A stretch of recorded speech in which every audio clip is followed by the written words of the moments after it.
Mohamed Ould Mohamdi, bonjour. Bonjour, madame. Vous êtes le secrétaire général du comité de liaison de la route transsaharienne. C'est un projet d'envergure qui s'inscrit au cœur des ambitions économiques et stratégiques de l'Algérie. Donc, la route transsaharienne, ce corridor qui relie le nord au sud du continent. Vous savez, la route transsaharienne, c'est un projet qui est né au lendemain des indépendances de nos pays. Donc, il a été inscrit parmi les premiers objets par l'Union africaine.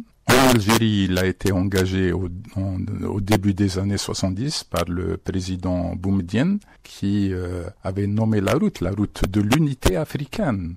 Donc, ce projet est actuellement très bien avancé dans sa partie principale, c'est-à-dire l'axe Alger-Lagos. Pratiquement, il y a 2500 km en Algérie, 1000 km au Niger et 1000 km au Nigeria qui sont pratiquement finalisés. Les trois branches qui relient trois capitales, à savoir la partie tunisienne, ça part de Ghardeia jusqu'à Gabès, la partie de Tamanrasset à Bamako, au Mali, et de Niamey au Niger à N'Djamena au Tchad. C'est les trois branches. Pour ce qui est de la partie tunisienne, Ghardeia, Gabès est finalisé. Là où les travaux sont toujours en cours, c'est dans le tronçon Tamanrasset, Bamako, de la frontière algérienne vers Bamako. Il y a des travaux qui restent à réaliser. Et de N'Djamena à Niamey, il y a également des travaux qui doivent être finalisés. Mais dans ces 10 000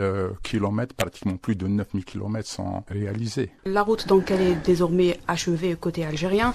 Quel impact concret ce projet aura-t-il sur le commerce, le développement économique et l'intégration régionale des pays africains traversés? L'objectif principal, c'est de transformer la RTS, la route transsaharienne, en un corridor logistique, voire un corridor économique. Et la valorisation devra passer par la facilitation du transit, facilitation du commerce et la génération d'investissements tout le long du tracé du projet. Et le tout doit être soutenu par la mise en œuvre de la ZLECAf, la zone de libre-échange continentale. Et ça, ce à quoi nous allons nous atteler dans la prochaine phase, puisque l'infrastructure est réalisée. Maintenant, il faut mettre en valeur. Donc, il faut créer toutes les facilitations pour ce qui est du transit, pour ce qui est du commerce, et essayer de générer des investissements tout le long de ce projet, de cette infrastructure, pour développer des régions qui sont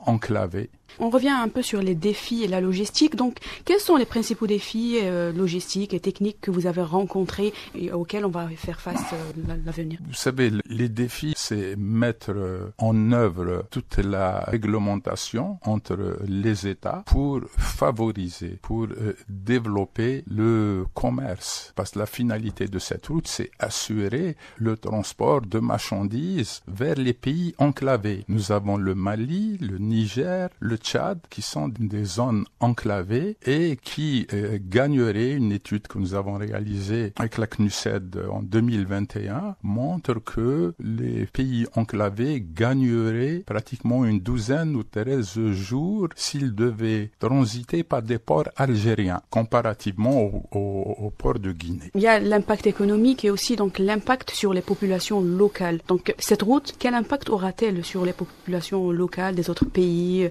Vous savez, au début des années 70, quand les jeunes du service national ont engagé les travaux pour réaliser le tronçon El Mene à Ain Saleh, Tamanrasset, c'était pour ce qui est de l'Algérie, désenclaver toutes les zones de l'extrême sud du pays. Et de la même manière aujourd'hui avec nos voisins pays africains enclavés, cette route va leur permettre de bénéficier d'un approvisionnement plus régulier que ce qu'ils vivent actuellement. L'Algérie aujourd'hui s'ouvre sur l'investissement, beaucoup de facilitations. Trouvez-vous donc que cette route va encore favoriser le climat des affaires, le climat de l'investissement en Algérie? Donc elle va offrir aux entreprises locales, aux investisseurs étrangers plus de facilitations? Vous savez, je parlais du secteur privé national. Le privé national doit s'investir. Le privé national a un rôle à jouer dans le cadre de la mise en valeur de ces investissements. Vous imaginez tout ce qui doit être réaliser le long des routes, que ce soit en infrastructure, pour le tourisme, pour la logistique. Donc il y a beaucoup d'investissements qui doivent être engagés, que ce soit par le secteur privé national ou des partenaires étrangers. Donc si on regarde vers l'avenir, quelle est la vision du comité pour la route transsaharienne pour qu'elle devienne un véritable levier économique, un moteur du développement? Alors là, nous allons nous atteler pour transformer cette RTS en un corridor économique. C'est un travail de très longue haleine parce qu'il implique beaucoup d'opérateurs, beaucoup de partenaires, beaucoup d'institutions qui doivent se mobiliser pour assurer toutes les facilitations requises pour rendre ce projet opérationnel. Ce projet que peut-être verra lors du l'IATF donc plusieurs accords qui vont être signés ou qui vont faire encore avancer.